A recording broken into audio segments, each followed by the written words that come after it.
Hey there, boys and girls. Welcome to this week's episode of Halloweekly. Nick and George here with 54% on How Low Can We Go? Night of the Living Dead, 1990. Yes, and we used the 54 from Metacritic, so that's a very important... Right, so the 54%, their aggregator ratings for Metacritic at 54, Rotten Tomatoes was actually 66%, which you knew somehow. I didn't know that. Oh, you didn't know? Oh, I knew it was going to be higher, though. Oh, you Surprisingly, I've never seen this movie. I see what you're saying. Right. Yeah. I always had an opinion about this movie, but I never seen the movie. I'm just going to be completely honest. That's awesome. No, I'm just going to be completely honest. No, that's why you're the best.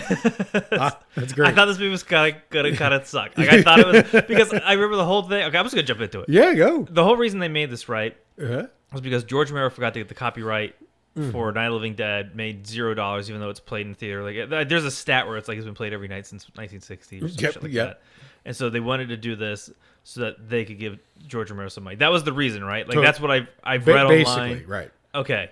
Even for that, still pretty freaking good. Like, I thought because of that, like, you know, and it's Tom Savini, so that makes you feel like it's gonna be what a cash grab, like a like, I don't know, like what did you expect? Like a charity case.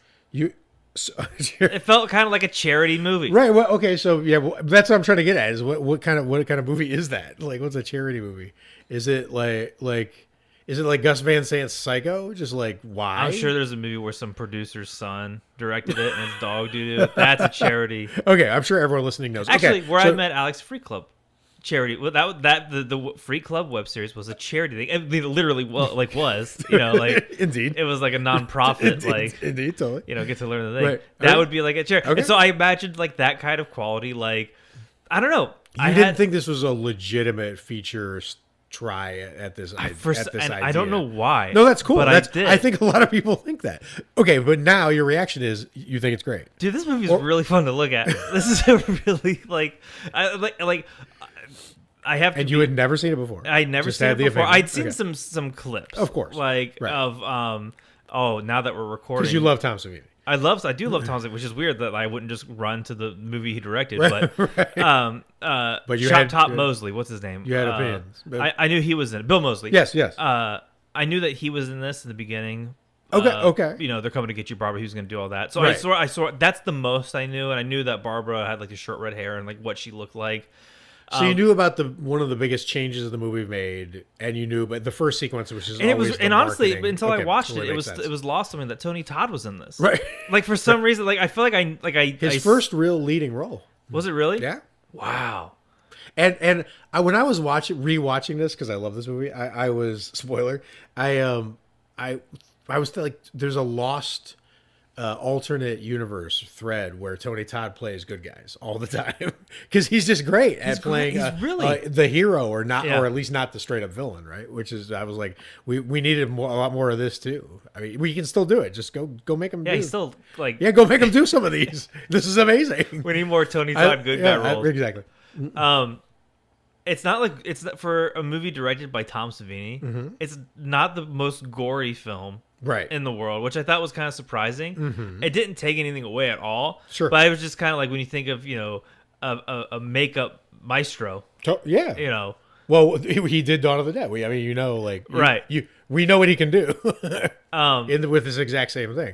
But this is definitely a choice. There's a great little documentary about the making of this movie where Tom Savini, with incredibly long hair, gives some of the thoughts of, you know, why it looks the way it looks. He really didn't want to. He wanted to keep sort of the look of the original, but he went for that authentic. So this movie this is secretly in the lane of like the Wes Craven learning from Vietnam, making things look realistic, like really kind of straight up realistic without a lot of flair, just awesome looking, right? Like that kind of special effect lane. You're like nailing exactly. Right. Wow, like that. I was trying to think, how do I describe these visuals, and like that was it. Right, and that's what they were doing, was they were in that lane, and they were in that lane on purpose because they thought it was truer to the original, which they really wanted to take care of because it's, you know, they love it, of course. So I thought they nailed that. But you're right, going into it, you would think it's going to be. I thought because it came out in 1990. Yep.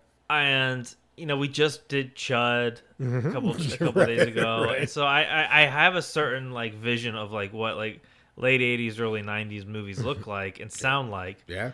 And I was kind of expecting that like kind of shitty quality, a couple of cool shots here, but like the way you described it earlier, where they just kind of had it really stripped down, like that fits what I saw perfectly. I'm like, oh my god, that's exactly what it is, right. Because it wasn't like the movie did not feel like it aged. Right, it's more like First Blood, which still looks great. Yeah. Right, somehow. It shouldn't. I mean, a lot of movies from that era don't age well in the look, but the look's so minimal, and it's shot so like lovingly, like but no flair. Just like I'm giving you good stuff. That's just like I don't know what that is, what that look is, but it's I'll tell you. So I really enjoyed it, and I watched it the whole thing on my phone. Like I was compelled. I don't think I've watched unless I'm on a flight. I never watch anything more than like a TikTok on my phone.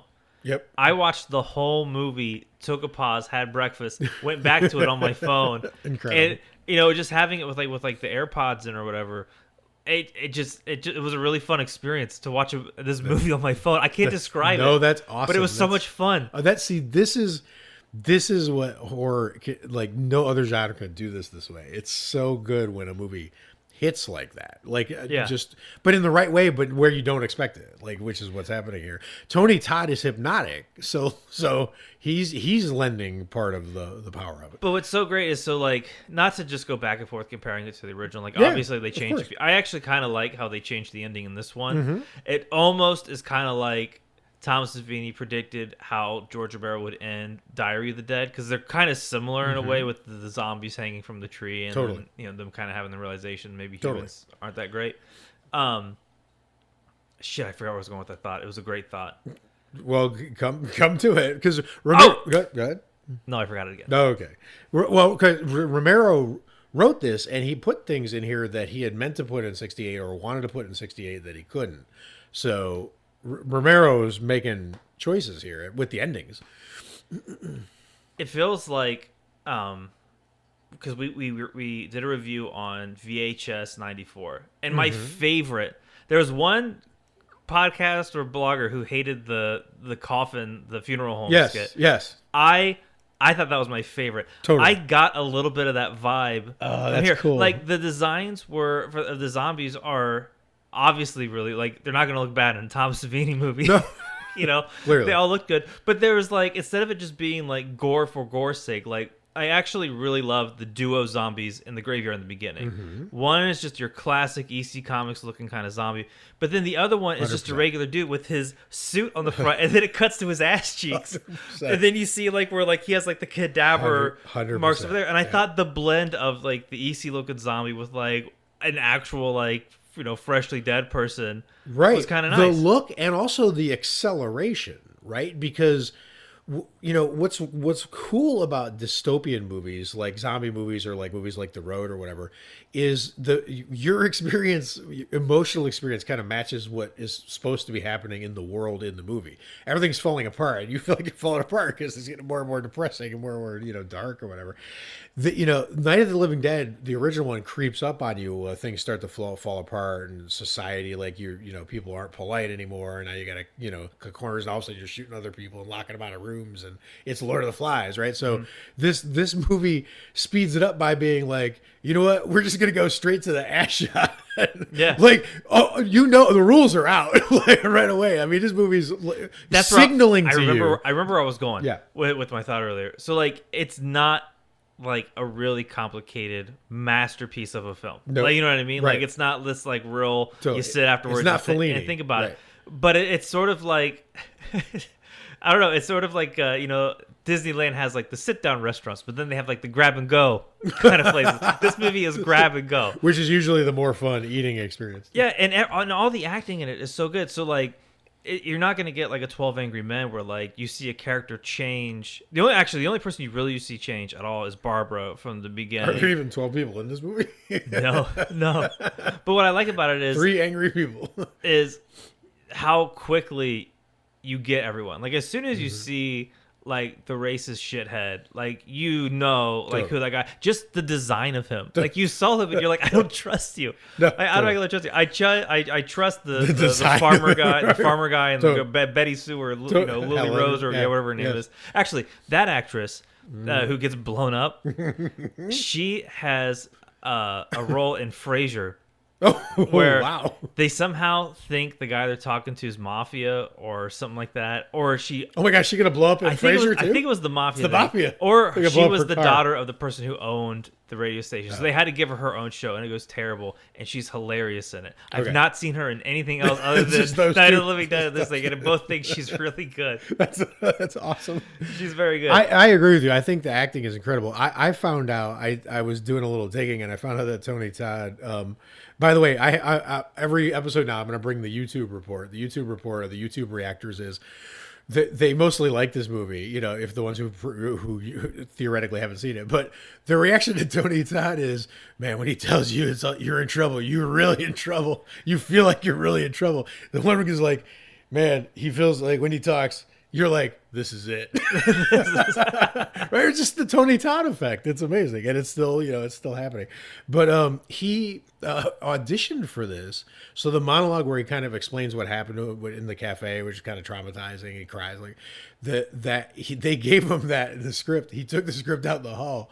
5 minutes later, comes back in the room, no script, does that monologue. Nails it, and they give him the part, just like total swagger. Yeah, apparently. So like, whoa, that's what I'm saying. Is he's incredible. He was made for this. It's an incredible role. So I thought that was really cool. But it's really Barbara's movie. I mean, her arc is the most interesting by a mile, and it's not a big arc. It's real. I mean, she kind of snaps kind of quickly. Like she gets with it. Like she's not stupid. Well, she's a former stunt woman. She's it's like a Zoe Bell situation. So they're not going to be able to keep under wraps very long. She's going to be a lot more effective at fighting for herself than you would expect. So I thought, right. The arc's like you said, it's not Tolstoy. It's not a complicated. But that's what I loved about it. Right? Like, it was so quick. Like, it just gets to where it needs to get to. Yeah, it is boom, boom, but boom. It reminds me of what we love about Ash and sort of the characters, the constellation of characters around him.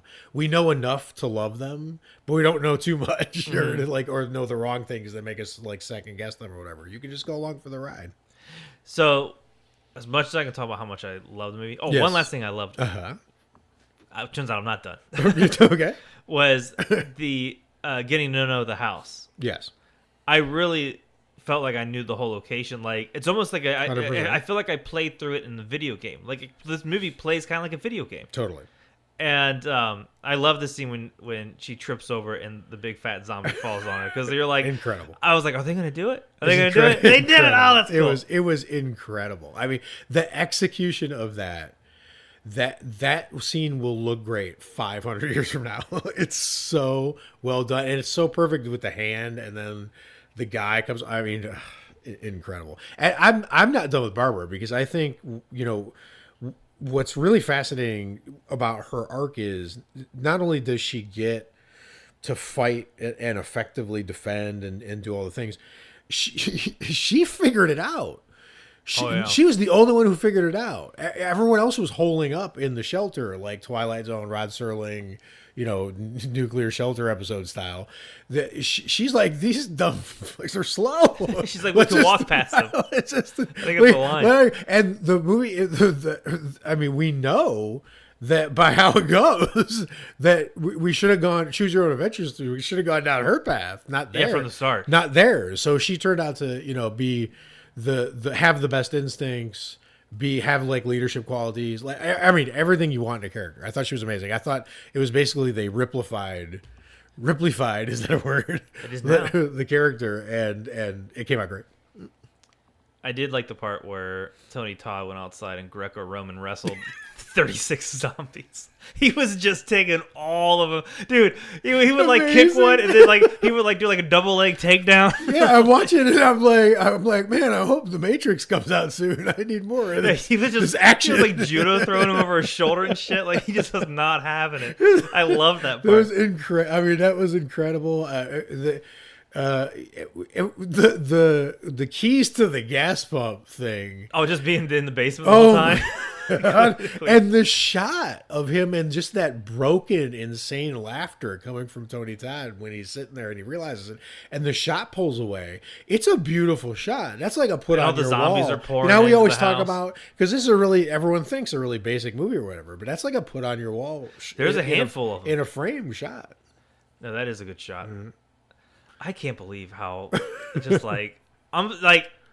I'm glad How Low Can We Go is still like blowing up in my face with like good movies. Like this is it's such a good feeling. You can tell the people who played the zombies had a blast playing them. The one who was broken in half by the truck. I mean, that must have been the greatest thing ever to do.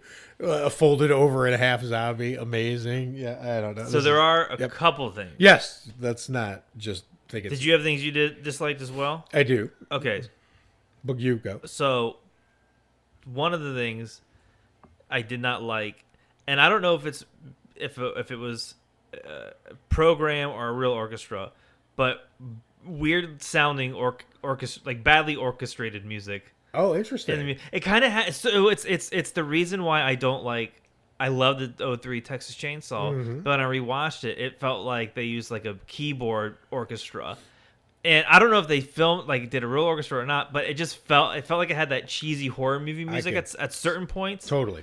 And because like you said, you were like, it felt like a video game. It felt like a haunt to me, and the music at a haunt isn't usually movie level. No, it's definitely not. And that kind of stood out to me. But then again, there were a few parts where it's just a bass, I think like a bass guitar or something like that. Just this real bassy noise. Like during, I think it's when the zombies start to infect, or when one of them goes out during the gas pump situation. Yep. And it was really good. Mm-hmm. So I was like, oh shit, like it's not all like horrible, but like there were some parts where like it kind of took me out. So it's like a boxer with two moves. Yeah. Right, like they're gonna lose, but they might hit you for a second in round 3. You might be like, "Whoa, they got a great left hook. They might have a chance." And then by round 5, they're on the ground. Yeah, and then I thought the ending with like the photographs, it kind of had a cheesy '90s ending. Yes, I see. The thing is, I was so rattled. I'm so rattled. This ending really works on me. This is one of those ones that really works. I'm talking about when it cuts to like the I understand, but like I was still in an emotional hangover mode. It's like I don't remember 10 minutes of my life after Midnight Mass ended. Right? I can't think of it either, dude. I was in the Midnight Mass world for 10 minutes after that, just like walking around, apparently making sandwiches. I don't know what I was doing, but I was still in Midnight Mass. But you're right, and the fixtures are not great. I was still rattled by the ending because I really love how the ending went. I love what they changed. I like how they executed it. I liked how it was acted. I liked the hopelessness in Tony Todd's, expression. Tom Savini said he wanted to use contact lenses for some of the zombies to just take the spark out. Just fog them the eyes over a little. That's cool. Not like blank them totally, just like so there's, and it's interesting that it means the eye is functioning as a camera to move the body around, but there's no life in it. There's no spark, and to visually nail that is so cool. It's also kind of creepy. That's what I'm saying, right? Pretty goddamn. That's what I'm saying. The end creeps me out, and then Tony Todd. At the end, there are so we could do a whole side thing on this. This could be a poll in the community, because this fascinates me. But there are amazing horror deaths portrayed by actors. You can think of how they die and with the expression you see on the vision the last time you see them, like Carrie White or whatever, and it's haunting. Zombies shouldn't have that. They're not really thinking, right? But there are some great zombie deaths, right? There are some in horror, some that are not. Tony Todd is perfect. That I don't know what it is. When you go back and look at the whatever facial expression he's doing when he's the zombie and they shoot him in the head, it just looks like I tried everything I could do. It's the same expression Matt Damon's doing at the end of The Departed. It's like, I tried, man, but I'm done. I'm done. Take me out. It's the Jeff Goldblum at the end of The Fly. And when you nail that expression, it's like emotionally cool. And you nailed it. I liked a lot of the changes they made. Yes. The little girl not being like a little girl. You know, like she was actually like a full-grown daughter. Yes. I thought that was kind of cool. Mm-hmm. There was a scene at the end when, you know, all the whole militia comes and they're like clearing shit up, and they take the line, you know, oh yeah, they're all, oh god, now that I hate that when we're recording, I can never remember the line. Oh, they're all, you know, they're dead. Yeah. They took that, but used that line sort of in passing as the camera panned over and showed everything. Mm-hmm. I don't know. I think this and her like another one for the fires. Like, I mean, my problem with it was what happened with the two. So Henry, right, the racist character, and Tony Todd's character. I didn't like that there was. I felt like for too much of the movie, I was in a mini like feud that should have been a Ben Stiller, Robert De Niro family movie where there's just two people sniping at each other and emotionally like taking shots at each other and second guessing each other. Like there was too much of that. I was like, why we get it. Like these two people, you know, they're in the room, the house isn't big enough for both of them. And I felt like that played out for too long in too many ways. I for some reason I've got bored during their like all their interchanges. Other than that, I thought the movie was amazing. He does come out of nowhere real spicy. Like, they're just upstairs, and all of a sudden, there's just this racist dude in the basement. You're like, what? Where'd he come from? Get out of here, dude. Like, you can't be here. You're mean and bold. But I also like that he got undermined immediately by the other guy. He's like, you know, well, we were just heard knocking. We didn't know what was happening. It could have been zombies. And the guy's like, that ain't true. He knocked him out like immediately. Like, I knew from the second this guy sucked. I ain't never gonna. That's what I mean. Is this movie knew that we knew where it was mostly going, so it didn't make us wait to get to those places. Yes. It only made us wait to get to the things that changed, because it's smart. This movie's great. I don't care. I'm glad Tom Savini didn't forget to copyright it, or else this movie did not succeed. I don't think financially much happened here. Like, maybe overall the time of all the, you know, by the time it's said done, sales. Savini goes up to Romero, hands him a 20. He's like, I tried, dude. I tried. I know, it sucks. That, and you know what's weird is I don't remember how. Oh, fuck, is this how time is going to work now? God damn it. I don't remember in 1990 what the societal vibe was for like a GoFundMe support a project situation. I don't know how often it was happening. I don't know the vehicle. I don't remember in 1990 the vehicle it would have happened through like forums or something. I was going to say a 1990 Accord. Yeah. That'd be the vehicle. No, but, oh shit! I took Accord the other way. Like Accord the agreement. No. I took the agreement. You took the car. No, but it worked both ways. It was the word vehicle where I mentioned. I know, but it worked both ways. That's amazing. All right, so but it's like those palindromes, the words that go backward and forward. Like Taco Cat. It worked both. I can't believe you just knew one off the top of your head. Well, I had to do it in my head. Like, all right, so that's really distracting during a podcast. We shouldn't throw these at each other during a podcast. Good. But okay, race car. That's another. Oh no! Shoot me in the head. No, I don't know where I was going. I don't care. It's a great. How smart the movie was. Charity project. You don't know what a GoFundMe project would. Sorry. Yeah. Oh, society. Right. So I don't know why this movie, why horror fandom let this movie fail, because it clearly did. I feel like if people had this, you know, thing to do for someone right now, right? Let's say, you know, someone beloved in the horror community was, let's say Bruce Campbell needed something or something, knock on wood. Sorry, Bruce, by way of example. You know, the whole community would just rally, right? And they would sell tickets and they would promote it and market it. And Pat Oswalt would tweet about it 100 times to, you know, 100 million people. But for some reason, everyone knew at the time what this movie represented. It was the second crack at making some money for George Romero. And it didn't make any money. I'm like, what happened? Why did the horror fandom... I think it would have been rad if Tom Savini forgot the copyright, and then every 30 years, someone has to go and make another Night of the Living Dead. Ooh, because so far, dude, and honestly, we would be due for another one very soon. Good point. If it wasn't blocked by this copyright grubby, no. So far, they're 2-2 or 2-0 with Night of the Living Dead. I think it's also a stage play. I think someone. Well, I mean, the first one's free, so you can do whatever the hell you want with it. But I mean, I think it would be a pretty bitchin' play too. Like, this story is great. Well, I mean, the settings it's inside a house, and then you need a gas pump. When you're like, it's perfect for a stage. Inside, outside USA. That's all I mean, it's literally perfect for a stage. That can't be coincidence. There has to be something in Romero's like TV directing backstory that makes that format, because it's weird that you said that, because it's too much like that. I bet I know. What's that? Probably it was cheap. They were probably like, how much for this house for a couple weeks? $40? All right, we're making a movie, guys. We got our location. That's totally fair. So we got to rate this thing.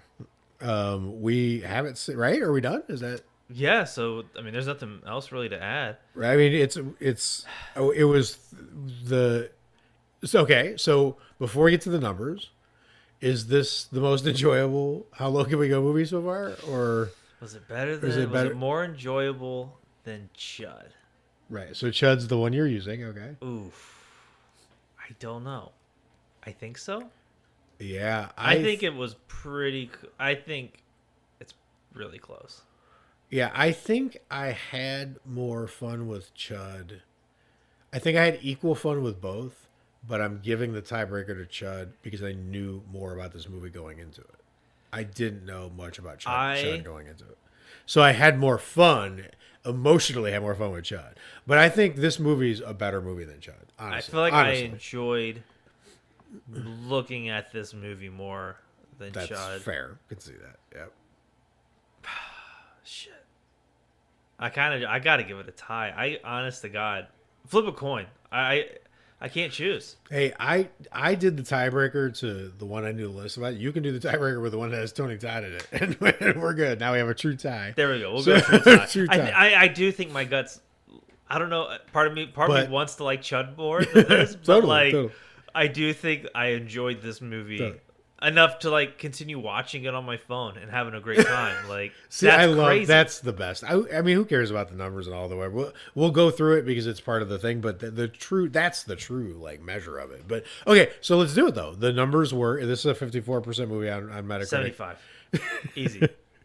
66 on Rotten Tomatoes. So if you make it 75 on Metacritic, you just made 102 on Rotten Tomatoes. I don't think you're allowed to do that. No, I'm just kidding. All right, so 75. I think 75 is pretty solid. Yeah, I think this is an 87% movie.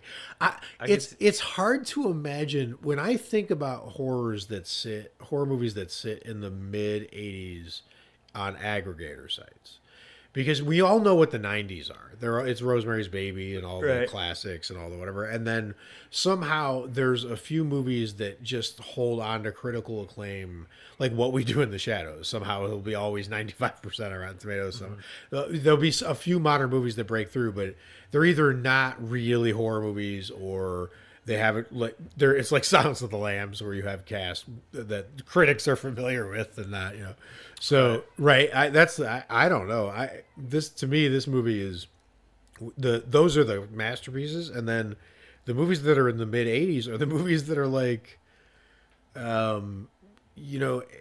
Alien 3 is probably mid 80s on Rotten Tomatoes, right? Alien.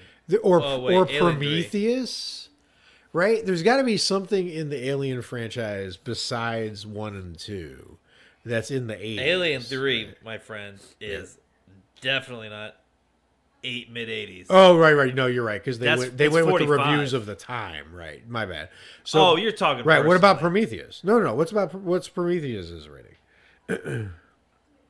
Sorry, this is like we're just searching on our phones. 73%. All right, so 73%. So what did you rate this movie? 75. That feels right. Okay, I went too high. I'm with you. 77%. Yeah, mid 80s is a little too much. This and Prometheus feel like the same level of enjoyment to me. Yeah, because that's 73.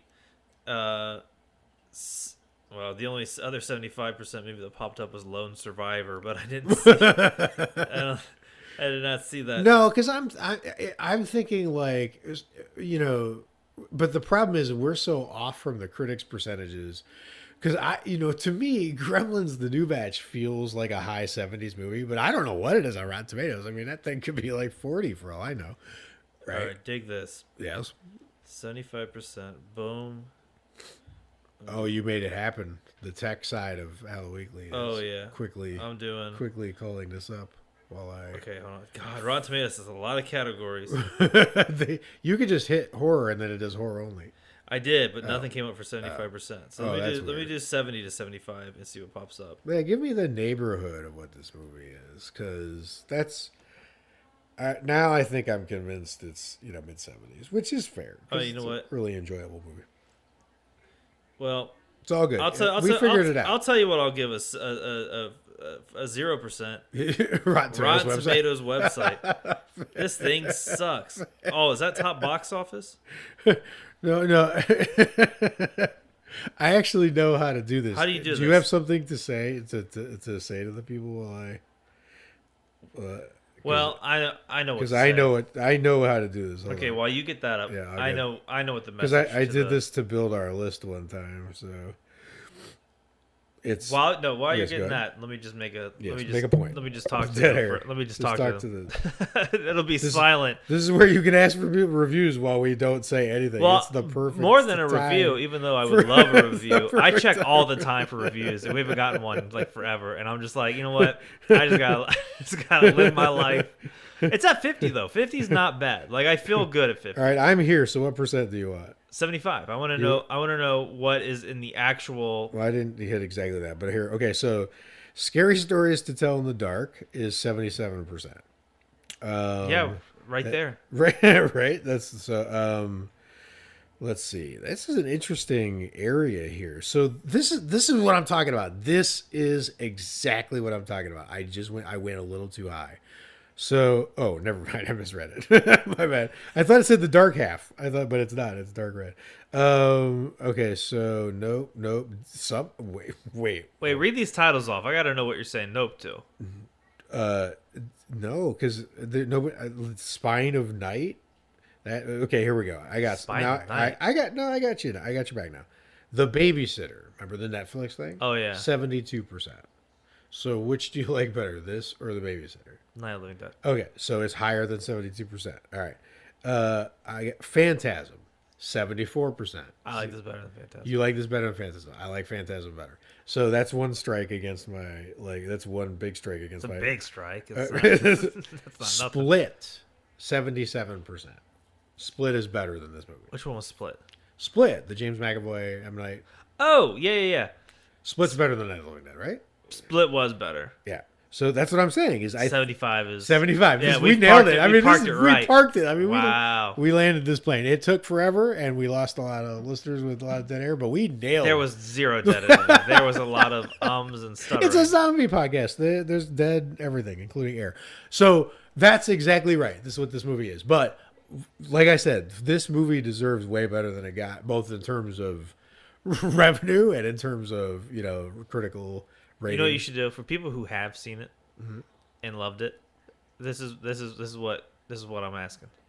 Okay, show it to your friend who hasn't seen it on a phone, and then have them review this podcast with their review. Wow, full circle. So boom, boom, boom. That was, and then we'll print them off and send them to Tom Savini and be like, throw a couple nickels on Romero's grave. It's like I just watched you bowl 3 strikes, but on 3 lanes simultaneously. I feel that way. I don't know how you did it, but all right, that's fantastic. And next we're going to 50. Oh, so let's we're going to 53%. We'll the group. Thank you for choosing this. This is the second time the group has pulled through. And it was really interesting because this was a close one. This was a pretty close vote. It was neck and neck. It's in the group. It's pinned to the top of the group if you want to see the full results. There were like something I voted for did not win. Vying for this position. What'd you vote for? That didn't win. Hatchet? No. I think that was 2 percentages ago. But I mean, it's all blurry. It was now. one of those. It was one of those titles. Hatchet might be. I mean, that could have been. Nope, not close. It was one of those movies that has one of those titles that you have mentioned to me more than 32 times that I know I should have seen by now. It wasn't like Poughkeepsie tapes or something like that. It was one of those freaking movies. Like Dark Skies or something? No. Maybe it was it was one of those titles that you're like, that's definitely an indie film that I haven't seen. Like it was one of those. But like Pie Wagon kind of situation. Maybe it was Pie Wagon. Yeah, I do that a lot. It was one of those. It was one of those. I couldn't. The Endless or something. It was one of those. You have a handful of movies that I there's a handful of weird movies that I haven't. But I'm excited to see what the group. I'm excited to see what the group chooses. I'm also excited because I think what now happened here is this series started slow. So, but now we had Chud, right? That was the last episode. No, the last How Low Can We Go episode. Oh, was it? Because we did. No. See, that's how forgettable that last movie we did was. It was the Florence Pugh. Damn it! That movie. I still love that movie, but I like it too. But that movie actively works to make you forget. You're right. It. No, you're right. I mean, everything about that name is generic. It's like when that Tom Cruise Oblivion movie, which is decent. It's like going to. But it's called Oblivion. Who's ever going to remember? It's like buying a chocolate bar that says chocolate on it. You're like, does that exist? I've never seen that. Like a cartoon. It's like that material that's so black you can't see it. Oh, yeah, it absorbs light. It's on the shelf, but you can't read the. Yeah, that's what that last movie was. Yeah, that's okay. So and then you did Nightmare Alley solo because. Yeah, but that's not How Low Can We Go because that's just because that movie is amazing and right. We're looking forward to the remake all these years later. But Chud recently, and now we are headed down in the scale, and the movies are getting. You bring better. a good point. We chose Malevolent.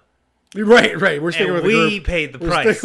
Hey, I like Malevolent. I did too, but They might have picked something better. Right? I liked it, but I didn't not like this. It. Right. No, I understand. And it's not like any of these other. We'll stick with the group for now. No, the group has as it should be done good ones. And if you're still listening to this. We're doing call outs. So if you vote in the group and you vote for like a movie that like you're passionate for, you have something to say, like we're totally open to like getting some like audio clips submitted. Absolutely. We definitely want to start incorporating some audio clips of for How Low Can We Go as it goes forward.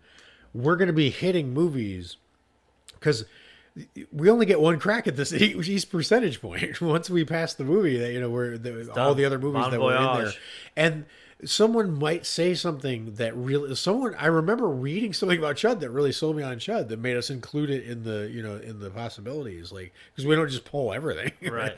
So it's all part of that process of choosing it, and we want to put audio clips in, especially if there's that, because if you love a movie that's 20% on Rotten Tomatoes, you have a reason to love that movie. I want to know it. Right. That's what I'm saying. If you love friggin', Tucker and Dale vs. Evil, then welcome to everyone, right? But if you love friggin', Children of Corn 3, then you must have a good reason. And I want to hear. And we want to hear the reason, and we want to share those good reasons in the podcast episode. So message us to the Facebook page, Halloweekly, or message us in the group, or wherever other social media channels were active. HalloweeklyPod@gmail.com. Absolutely. We did get a request to do an interview with some author that I did not. he was trying real hard, and I just totally didn't see it. Yeah, I checked that out, and that was never going to be a good one because that author, like a finance author, has nothing to do with our podcast. And I was like, all right, well, I don't know what we're going to talk about. He's going to be like, what was really scary was Jason's finances. Let's talk. Yeah. Yeah. Did you know Charles Adams is the wealthiest horror character? Did you know each pin in Pinhead's head is worth $67,000? Like, wow. That could have been a great episode. This episode sounds fantastic. I think we screwed up. I feel like we missed out. God damn it. I will reach out. Sorry to Charles' finance person. Whoever it was. Right? I will reach out to you. I hope your book's doing good. Yeah. I hope your book's doing good. We'll reach out to you ASAP. We want to see how the Great Depression impacted horror and all the, fun, whatever you're going to bring to the table. I'm there for it. All right. Cool. Well, until next time, stay scary. Watch a bunch of horror movies, in particular, Tom Savini's Night of the Living Dead 1990, starring Tony Todd. Very great film. Share it to your friends. Listen to this episode to hear our review on their films. Okay, bye-bye. Bye.